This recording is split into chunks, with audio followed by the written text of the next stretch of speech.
আন্তরিক মোবারকবাদ। আজকের এই বিশাল আয়োজনের ভিতরে অক্লান্ত পরিশ্রম ও মেহনতের মাধ্যমে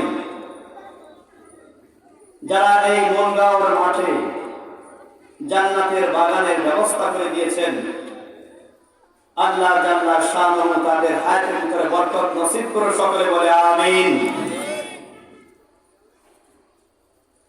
সম্মানিত হাজিরিন, আমার আজকের আয়াতের বিষয়বস্তু হল দুনিয়া ও আখিরাত সম্পর্কে। আল্লাহ তাআলা শানুহু যদি আমাকে আপনাকে তৌফিক দান করে কিঞ্চিত আলোকপাত হবে ইনশাআল্লাহ। তোমার আল্লাহ পাক রব্বুল আলামিন আসমান এবং দুনিয়াকে সৃষ্টি করেছেন। আসমান এবং দুনিয়ার সৃষ্টির সাথে সাথে আল্লাহ পাক রব্বুল আলামিন এই জমিনের ভিতরে কাদেরকে পাঠাবেন সেটাও নির্ধারিত করে দিয়েছে। পাশাপাশি যারা দুনিয়ার জমিনে আসবে তারা কোন ক্যাটাগরির লোক হবে, কোন কিসিমের লোক হবে সেটাও আমার আল্লাহ পাক রব্বুল আলামিন নির্ধারিত করে দিয়েছেন। আমি আপনি দুনিয়ার জমিনে অসংখ্য মাখলুকাত দেখতে পাই। সবচাইতে বড় মাখলুকাত হিসেবে আল্লাহ পাক রব্বুল আলামিন আপনাকে আমাকে মানুষ রূপে দুনিয়ার জমিনে প্রেরণ করেছেন। আমার আপনার মতো অসংখ্য মানুষ দুনিয়ার জমিনে এসেছে। প্রশ্ন হতে পারে যে আমাকে আপনাকে আল্লাহ পাক মুসলমান কেনই বানিয়েছে? এই জমিনের ভিতরে ইহুদি খ্রিস্টানতাও রয়েছে। আমার আল্লাহ পাক রব্বুল আলামিন ওই রুহের জগতের ভিতরে অসংখ্য রূহ থেকে যাচাই বাছাই করে আমাকে আপনাকে দুনিয়ার জমিনে মানুষ রূপে জন্ম দিয়েছে। শুধু মানুষ রূপে জন্ম দেয় নাই, আমার আল্লাহ পাক রব্বুল আলামিন এত রূহ থেকে মুসলমান হিসেবে দুনিয়ার জমিনে পাঠিয়েছে।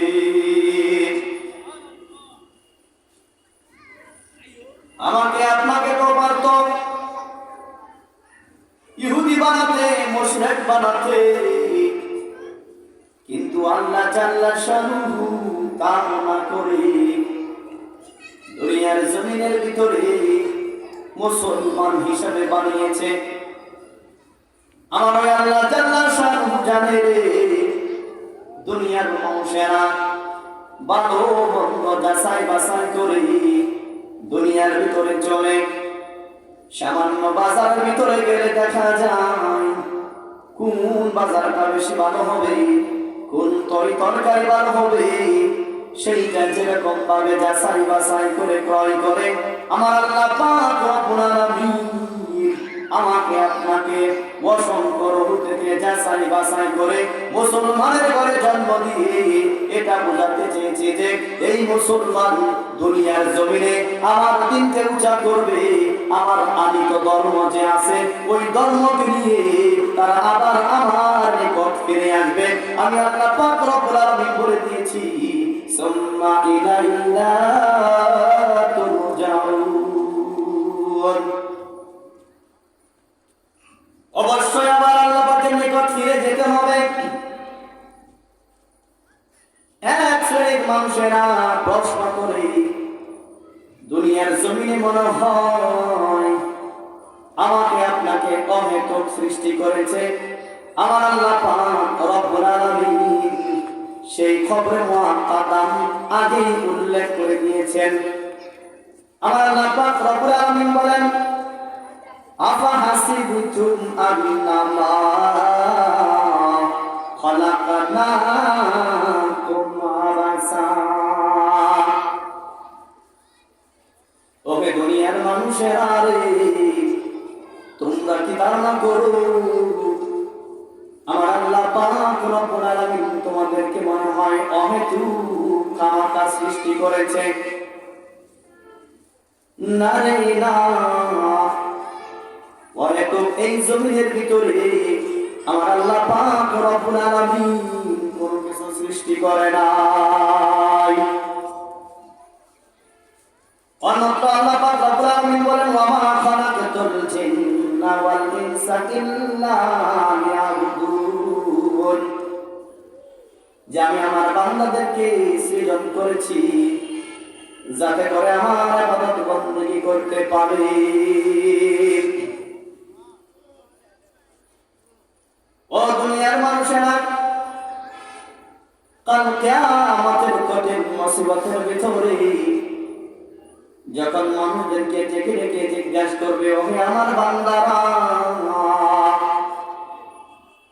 দুনিয়ার জমিনের ভিতরে তোমরা কোন অবস্থায় কাটিয়েছো, আরাম আয়েশে কাটিয়েছো নাকি দুঃখে সুখে কাটিয়েছো? এক ব্যক্তিকে ডেকে জিজ্ঞাসা করা হবে দুনিয়ার জমিনে যখন প্রেরণ করা হয়েছিল ওই জমিনের ভিতরে তুমি কোন অবস্থায় কাটিয়েছিলে? ওই ব্যক্তি জবাব দেবে ওহে আমার মহান মালিক, দুনিয়ার জিন্দেগিতে আমি যতদিন ছিলাম রে ততদিন পর্যন্ত আমার জীবনটাই দুঃখে কেটেছে। আমার আল্লাহ ডাক দিয়ে বলবে ও আমার ফেরেশতারা, এই বান্দা নাকি দুনিয়ার জমিনে দুঃখে জীবন যাপন করেছে, যাও যাও জান্নাতের দরজাটাকে তাকে একটু ঘুরিয়ে নিয়ে আসো। ওই বান্দাকে জান্নাতের দরজা পর্যন্ত ঘোরাতে যাবে, দরজা খোলা হবে, ওইখান থেকে ওই বান্দাকে আবার ফেরত আনা হবে। ওই বান্দা জবাব দেয় গো ওহে আমার মহান মালিক, আমাকে জান্নাতের দরজা পর্যন্ত থেকে ঘুরিয়ে এনেছ। আমি জানি আমার বান্দা আল্লাহ তার বান্দার সাথে কখনোই এরকম আচরণ করে না, কি জন্য আমাকে এরকম করা হলো? আমার আল্লাহ জবাব দেয় দুনিয়ার জিন্দেগিতে ওই দুঃখের সাথে কাটানোর উপরে জাহান্নামের জান্নাতের দরজা যখন খোলা হলো তোমার কেমন অনুভব হয়েছে? ওই বান্দা কসম করে বলে ওহে আমার মহান মালিক, দুনিয়ার ৬০-৭০ বছর জিন্দেগির ভিতরে যতদিন আমি দুঃখে কাটিয়েছি, এক নজর যখন আমি ওই জান্নাত দেখেছি দুনিয়ার কষ্ট কোনো কষ্টই আমার মনে হলো না। সুবহানাল্লাহ। তোমার আল্লাহ পাক রব্বুল আলামিন মুসলমান রূপে দুনিয়ার জমিনে পাঠিয়েছে, শুধু তো পালন করে নাই। একজন আপনার চাইতে আপনা মুসলমান যখন দুনিয়ার জমিনে আসবে আর দুনিয়ার জমিন থেকে যখন ফিরে যাবে আর ওই জমিনের ভিতরে যতদিন থাকবে আমার আল্লাহ পাক রব্বুল আলামিন তাকে যেই পরীক্ষা নিয়েছিল ওই পরীক্ষায় যদি সে উত্তীর্ণ হতে পারে আপনার চাইতে আপনা মুসলমান এই দুনিয়ার সমান 10টা দুনিয়া একত্র করলে ওই সম পরিমাণ জান্নাত তাকে দান করা হবে। আমার আল্লাহ পাক রব্বুল আলামিন ডাক দিয়ে বলে আল্লাযী খালাকাল মাউতা ওয়াল হায়াতা লিয়াবলুয়াকুম আইয়ুকুম আহসানু আমালা ওয়া হুয়াল আজিজুল গফুর। আমার আল্লাহ পাক রব্বুল আলামিন দুনিয়ার জিন্দেগি সম্পর্কে বলতেছেন, আল্লাযী খালাকাল মাউতা ওয়াল হায়াত। আমার আল্লাহ পাক রব্বুল আলামিন আল্লাযী খালাকাল মাউতা ওয়াল হায়াত, এখানে প্রথমেই মৌতের কথা উল্লেখ করেছি। অথচ আমরা জানি কোন মানুষ যখন জীবিত হয় তারপরে কেবল তাকে মৃত্যুবরণ করতে লাগে।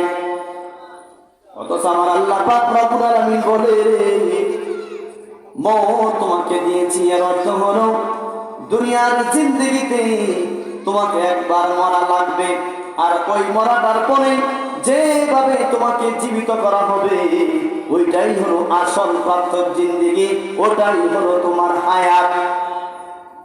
ওয়াল কদরি খাইরিহি ওয়া শাররিহি মিনাল্লাহি তাআলা ওয়াল বাসি বাদাল মাউত। তোমার সমস্ত কিছু শেষ হয়ে যাওয়ার পরে ওয়াল বাসি বাদাল মাউত যখন আসে, পুনরায় যখন জীবিত হবে, ওই হায়াত হলো ওইটাই তোমার প্রথম জিন্দেগি। ক্ষণস্থায়ী জিন্দেগির ভিতরে আরাম-আয়েশের জন্য দুনিয়াটাকে চিরস্থায়ী মনে করে নিয়েছি রে। অথচ এই ক্ষণস্থায়ী জিন্দেগির ভিতরে আমাকে আপনাকে সামান্য সময়টুকু দিয়েছে। ওই সময়টুকুর ভিতরে আমি আপনি হিংসা, বিদ্বেষ এবং লেশ কত কিছুই নিয়ে বসে আছি।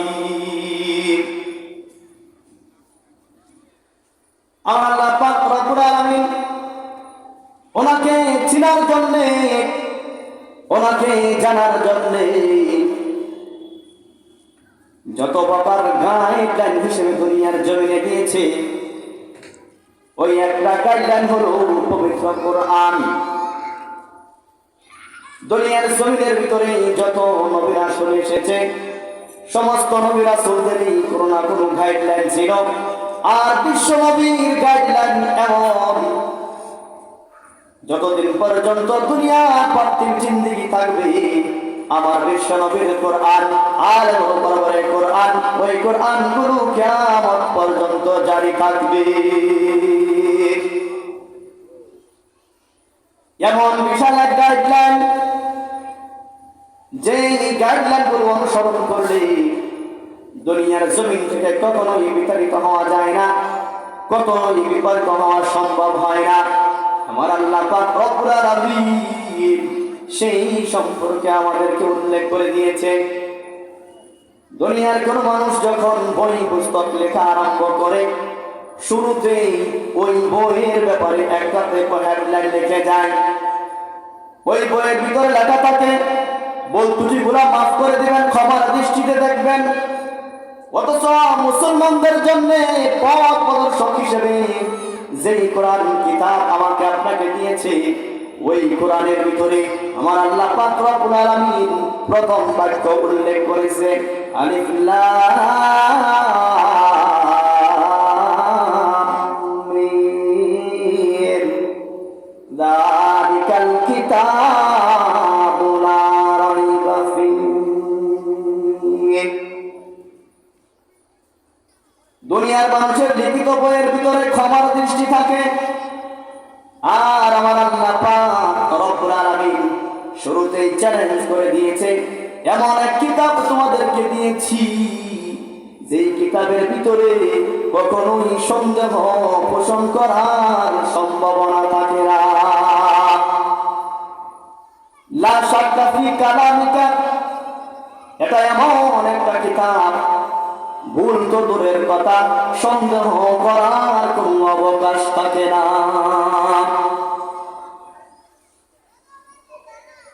এই দুনিয়ার মানুষ আসার পূর্বে আমার আল্লাহ পাক রব্বুল আলামিন জিন জাতি দ্বারা 30,000 বছরকে পরিচালনা করেছে।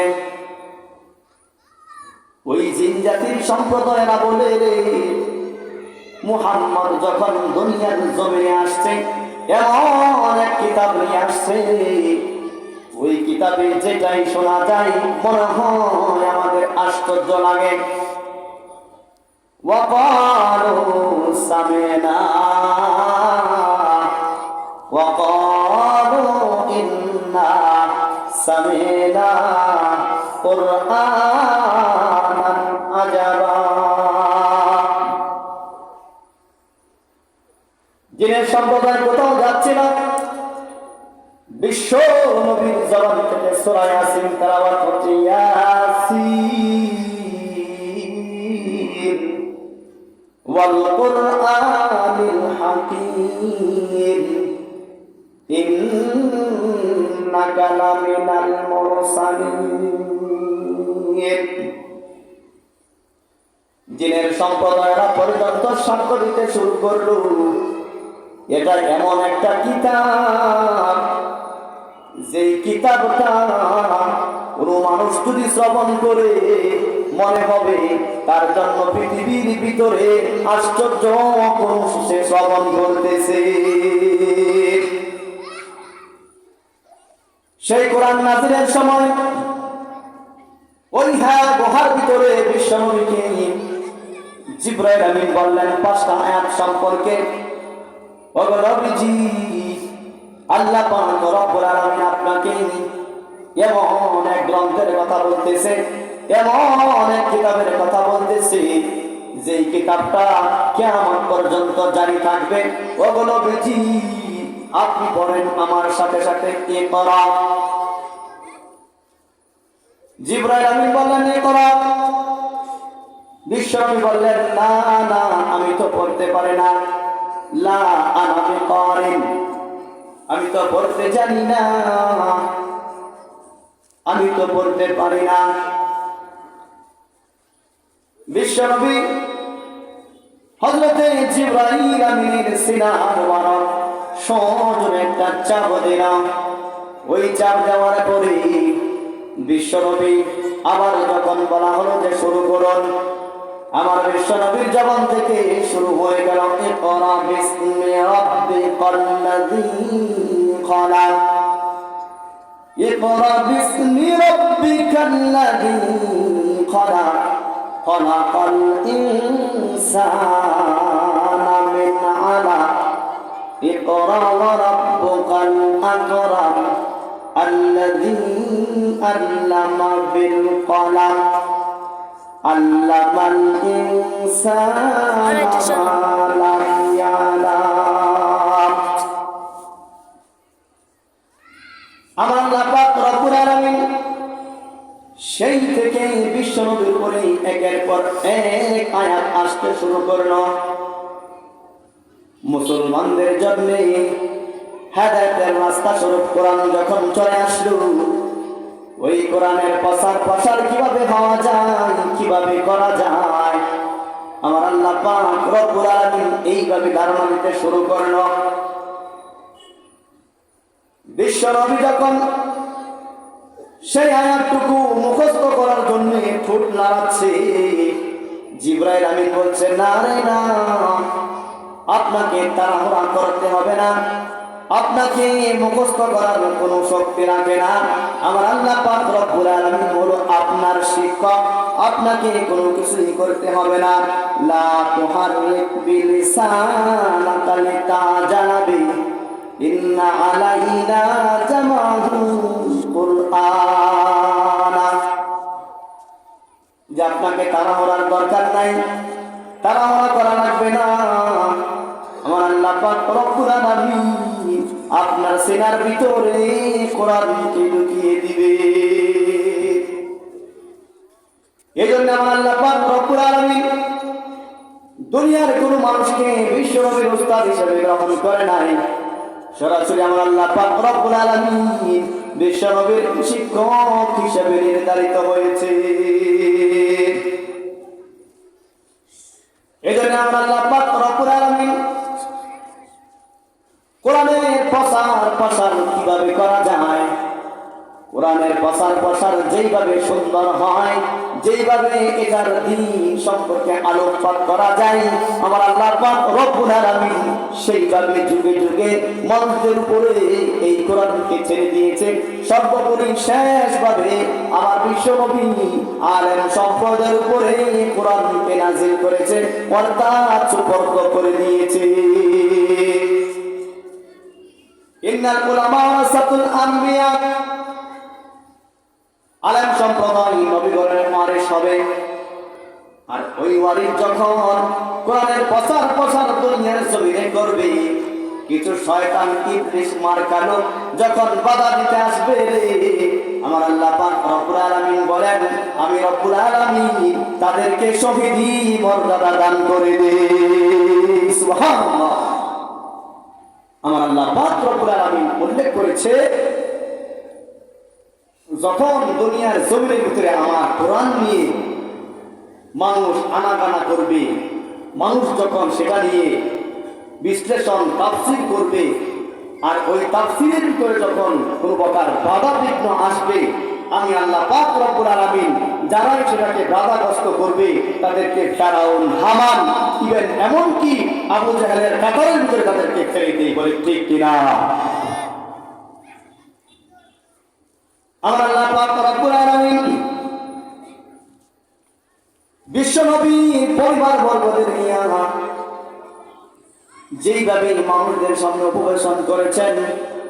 উপস্থাপন করেছেন, পরবর্তী উম্মতের জন্য আমার আল্লাহ পাক রব্বুল আলামিন দুনিয়ার জমিনে চলার জন্য সহজ করে দিয়েছে। আজ ইমানদারদের এমন অবস্থা হয়েছে, কোরআনের কারণে জেলের ভিতরে তাদেরকে দেওয়া হয়েছে, কোরআনের কারণে নির্যাতনের শিকার হয়েছে, কোরআনের কারণে জুলুম, অত্যাচার, এলাকা ছাড়া সহ বিভিন্ন ভাবে হয়রানি শিকার পর্যন্ত হয়েছে। আমার আল্লাহ পাক রব্বুল আলামিন সেই ব্যাপারে শিক্ষা দিয়েছেন। নবীর পরিবারের ভিতরে হযরতে ফাতেমা রাদিয়াল্লাহু তাআলা আনহা, ওনার স্বামী আলী, দুই সন্তান সহ খাবার খেতে বসেছে। ঈদে বছরে এমন এক ব্যক্তি দরজার ভিতরে কড়া নাড়িয়েছে, ঘরের ভিতরে কি আছো রে? নবীর পরিবার হিসেবে তোমাদের নিকটে এসেছি, আমি এমন ক্ষুধার্ত বান্দা, কিছুদিন যাবৎ জেলের ভিতরে আমি নির্যাতনের শিকার হয়েছি।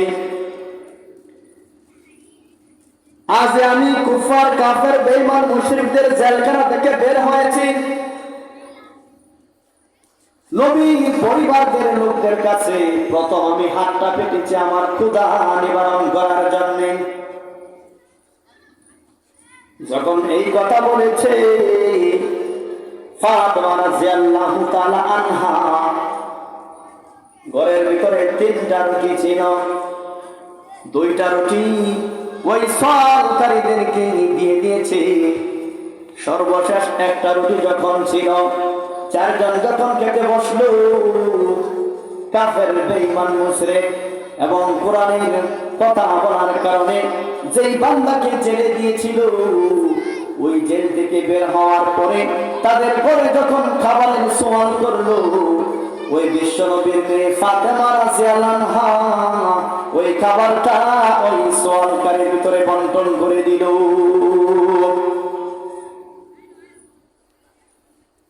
সকালবেলা বিশ্বনবী আলী রাদিয়াল্লাহু তাআলা আনহুকে ডেকে বললেন, ও হে আলী রে, রাতের বেলায় তুমি কি কাজ করেছো? তুমি কি খবর রাখো রে? তুমি কি জানো রে? না রে, না, আমি তো খবর রাখি না। ও নবীজি, কি খবর হয়েছে, কি কাজ হয়েছে, কি ঘটনা হয়েছে জানতে চাই। বিশ্বনবী জবাব দিল, ওই রাতের বেলায় যে ঘটনা ঘটেছে, আমার আল্লাহ পাক রব্বুল আলামিন এত খুশি হয়েছে, যার কারণে জিবরাইল আমিন এসে আমাকে সংবাদ দিয়েছে যে এই বিশ্বনবীর পরিবারকে আমার আল্লাহ পাক রব্বুল আলামিন নিজেই তাদেরকে সেভ করে নিবে। সুবহানাল্লাহ। ويطعم الطعام على حبه مسكينا ويتيما وأسيرا। জানো রে,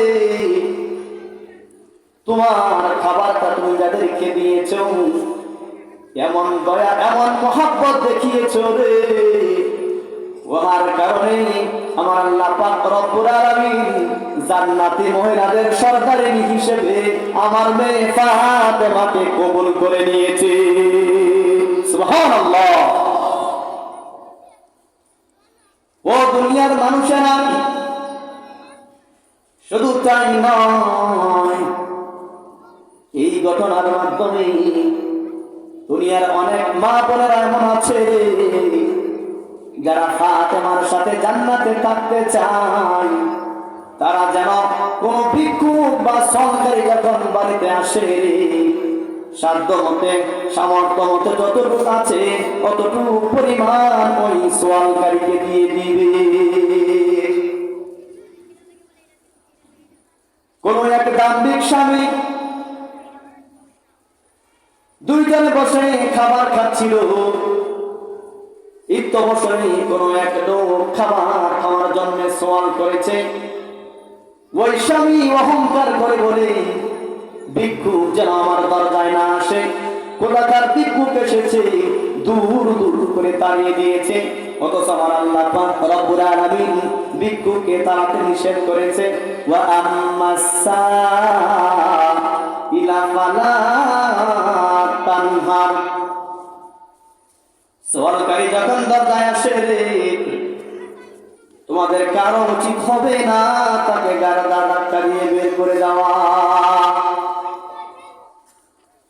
তো বলতেছিলাম, কোন এক দাম্ভিক অহংকারী স্বামী স্ত্রীকে নিয়ে খাবার খেতে বসেছে। ভিক্ষুক যখন দরজায় কড়া নাড়া দিয়েছে, ঠিক সেই মুহূর্তেই ওই দাম্ভিক অহংকারী স্বামী ভিক্ষুকটাকে তাড়িয়ে দিয়েছেন। আমার আল্লাহ পাক রব্বুল আলামিনের দরবারে এমন ভাবে করা দিয়েছে, এমন ভাবে ভিক্ষুকটা হাত মেরেছে, প্রভু রে, ভিক্ষুক বেশে দুনিয়ার জমিনে আছি রে, একজনের দরজায় খাবারের জন্য হাত পেতেছিলাম। আমি শুনেছি এই দুনিয়ার জমিনের ভিতরে মানুষ মানুষের নিকট যখন সওয়াল করে কোন মানুষ তাকে ফেরত দিতে পারে না। এই বান্দা ফেরত দিয়েছে। প্রভু, তোমার দরবারে দরখাস্ত করলাম, দুনিয়ার জমিনে তার বিশাল ভয়ঙ্কর পরিণতি দেখতে চাই। কিছুদিন যেতে না যেতেই আমার আল্লাহ পাক রব্বুল আলামিন ওই দাম্ভিক অহংকারী স্বামীকে এমন পরিস্থিতি করে দিয়েছে, দুনিয়ার সমস্ত সম্পদ তার কাছ থেকে কেড়ে নিয়েছে। ওই সম্পদগুলা এমন ব্যক্তির নিকট সুপর্দ করেছে, ওই বান্দা কখনোই সেটা কল্পনা করে নাই। কয়েক বছর যেতে না যেতে আরেকজন ভিক্ষুক